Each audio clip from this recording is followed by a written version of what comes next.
So, IDW Sonic is the hip new thing, and everyone's talking about it and how great the writer is. But, there's something from a while back I actually wanted to talk about. Now, IDW is the canon continuation of Forces according to Takashi Iizuka, current lead designer for the Sonic the Hedgehog video games. In the new IDW comic series. It will be exciting way to experience many new adventure featuring Sonic and his friends. The story will begin following the defeat of Eggman and will expand to allow new tales in the world of Sonic. And we know there's a new... Now, while being a continuation of Forces, IDW has been a mixed bag with fans, with some liking it, some hating it, and some just being indifferent to it, with elements of the games being used a lot to some effect, and others not so much.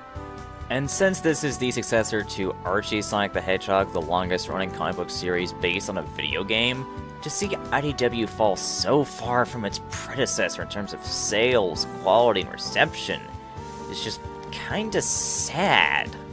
However, one thing that many fans have been clamoring for is the inclusion of the Freedom Fighters from the 1992 Sonic the Hedgehog TV series, better known as SatAM by fans. Now, the Freedom Fighters have had the longest life in the Archie comic series, but when they didn't return for IDW, fans were disappointed to say the least. Unfortunately, according to Ian Flynn and Kyle Krause, Sega doesn't own the Freedom Fighters, something which upset people even more. However, I found something off about what they said. Firstly, Joe Hughes at IDW said the Freedom Fighters weren't off the table to TSSZ. Naoto Oshima, the man who made Sonic's original design, actually has a liking to the Freedom Fighters, and even has a mural of them among his cherished items.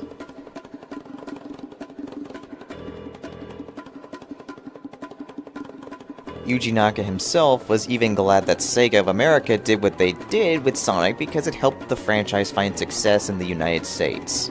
Not surprising given how Yuji Naka worked at Sega of America for a time, due to his creative differences with Sega of Japan.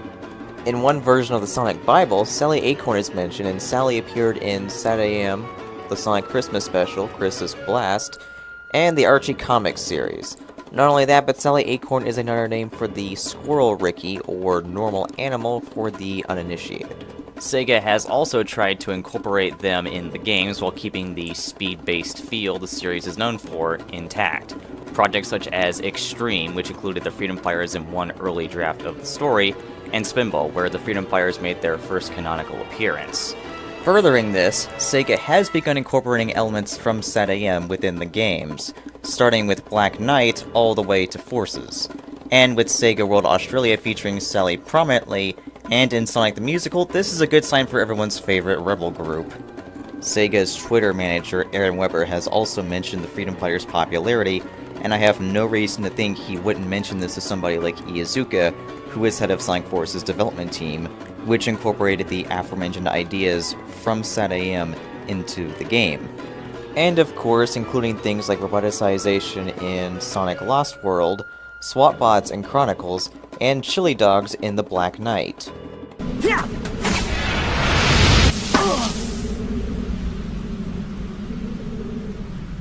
And to bring even more good news to the table, the Freedom Fighters did make a cameo in a tweet on the official Sega Twitter for the 25th anniversary of Sonic the Hedgehog.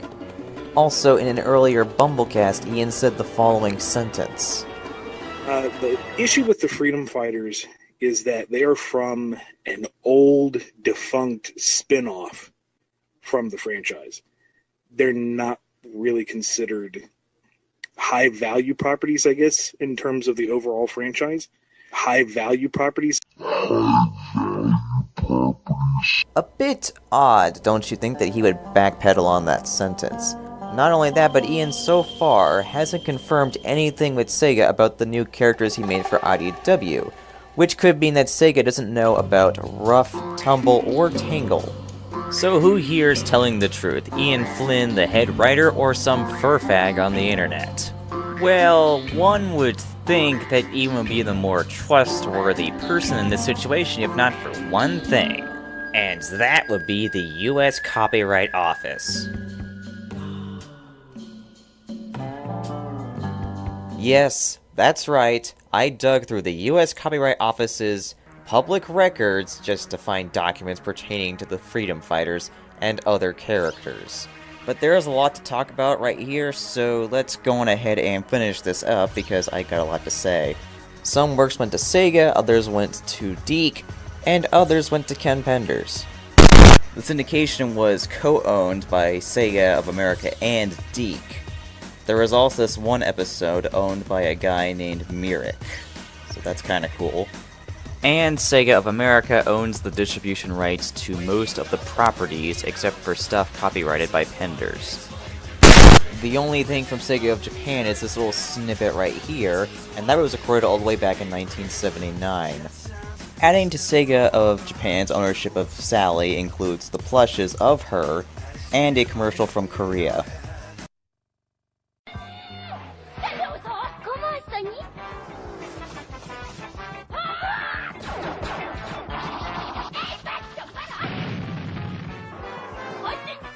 A great leader must have a tiny dick. And the creme de la creme, the fact that the last issues of Archie appeared under Sega of America's name. You want even more proof? Oh, I'll give you more proof. Those Sally plushies I mentioned earlier, those were sold in Australia. Sega is a Japanese company with a large international presence, meaning those plushies would have had to have been approved by Sega themselves since they owned the theme park. And that's not even counting Troll Publishing and Fleetway. And so much more stuff. But since I don't have time to cover all that, I'm gonna go on ahead and move on. So let's add everything up. What do we know so far? Well, Sally Acorn appeared at Sega World Australia, which was owned by Sega and was funded by Sega. If she wasn't owned by Sega, she wouldn't have appeared there. The Freedom Fighters appeared in Spinball, which was co-developed by members of Sega of Japan and Sega of America. And remember, didnt also had to get a license just to use characters like the Freedom Fighters. Which means, yes, they were created by Sega, and they were licensed out by Sega. This is why, years later, after didnt went out of business, and Archie gave up the license to Sonic the Hedgehog, guess what? Satam is still airing on the network Stars over in India. And the ending screens for Satam only confirm what I've been saying. Now, I know there are gonna be some people who are gonna say, "But Ian said they couldn't use the Freedom Fighters due to legal reasons. You're just making shit up. Duh." Yeah, well guess what? Ian also said that Styx could come over wholesale, no explanation given, as Amy's best friend, even though she's only ever appeared outside the boom cannon in the Olympic Games. And by that argument, Mario would be considered a Sonic character. From a story standpoint, adding Styx would be heavily questionable at best, and utterly retarded at worst. Plus, Sonic Boom is also owned by Sega of America, so saying that Satam is in copyright limbo is dishonest. Also, why are we even trusting Flynn at this point? I mean, he's the same guy who couldn't keep his promise about keeping Sally straight. The same guy who bragged about how he fought tooth and nail to keep the Freedom Fighters, and yet later on he said that Sega could remove them at any point in time. Doesn't sound like fighting for the Freedom Fighters to me. Sounds more like he's just saying, oh, I just kept them in there because they were grandfathered in, which is another thing that he said. He grandfathered them in to the comic when it rebooted. That's the only reason why the Freedom Fighters were even in the reboot to begin with.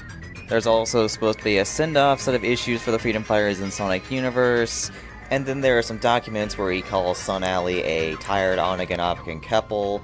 He says it's an alright couple, but he also says that Son Amy is great and it's perfect, and that the only problem with Son Amy is that Sega won't let him use it.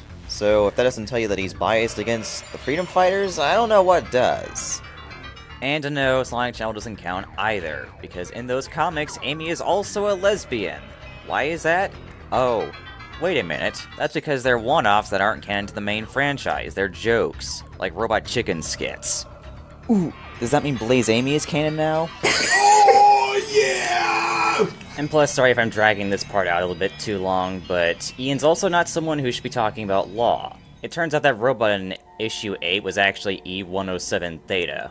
E107 Theta was mentioned in Archie, pre-reboot, and Flynn actually wanted to use him in the reboot, but decided against it because, according to him, he didn't know if he was legally allowed to use the character.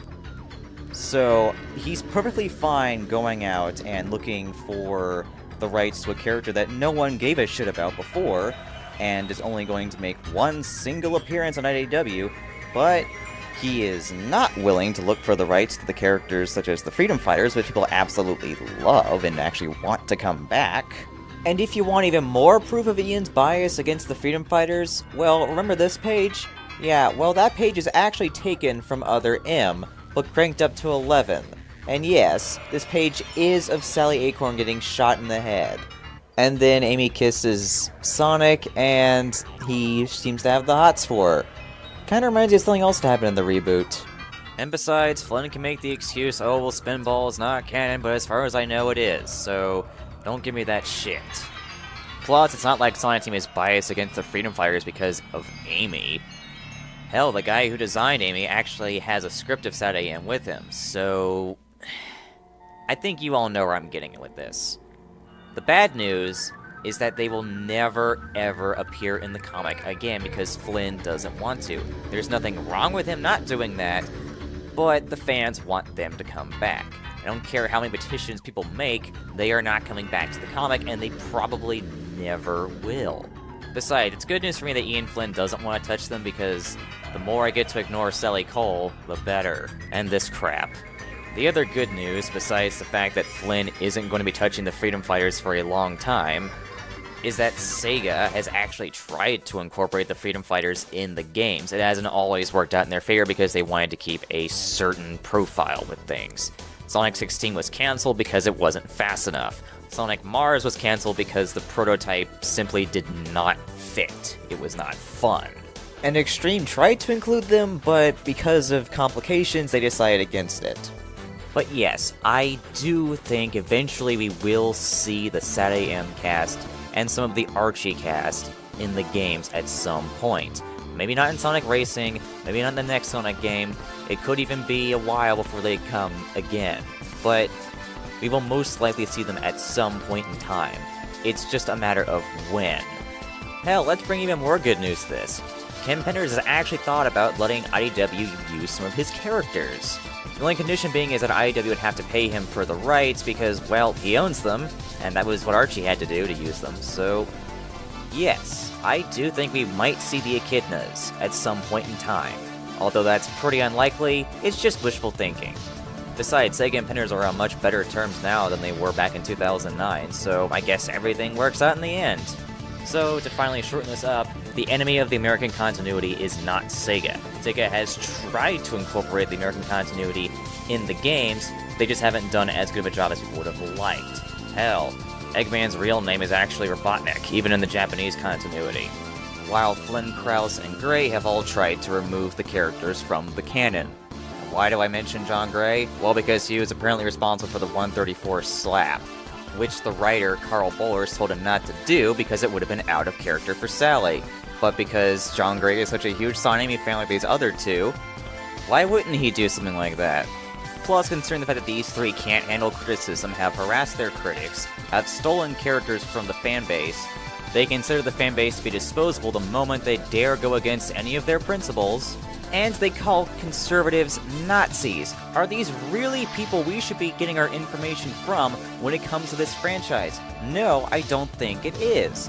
Not only that, but they haven't confirmed jack shit with Sega. Whereas I had to go to the US Copyright Office just to make sure that Sega owned these characters. Research, people, it's a very useful tool. Especially when it comes from the United States government. So, to wrap things up, Sega will probably use the Freedom Fighters in a future game. The comics will never use them as long as they are under Ian Flynn's banner. And you know what? All of that I think is actually really, really good. But if you want Sega to use the Freedom Fighters, you're gonna have to make your voices heard. I'm probably not gonna do that, but, you know, if you want to see the Freedom Fighters, you can do something like call Sega or email them or whatever. But I would also recommend sharing this video with other SatAM fans or fans of the Archie comics, because it does show that Sega isn't actually the enemy of this part of the franchise. My primary hope is that eventually this will reach enough people for them to wake up and realize they should stop believing these freaking communists, because the sooner they stop believing them, the sooner the Sonic fanbase will improve, and the sooner we might see improved content. And just as I was recording and editing this video, apparently Ian came out and said that, oh, by the way, IDW takes place in the modern Sonic universe, and that's why they won't let us use characters like Mighty and Ray. And not only that, but I found this little file, which apparently was in Rise of Lyrics game data, and it shows a chili dog from SetAM with the words, property of Sega.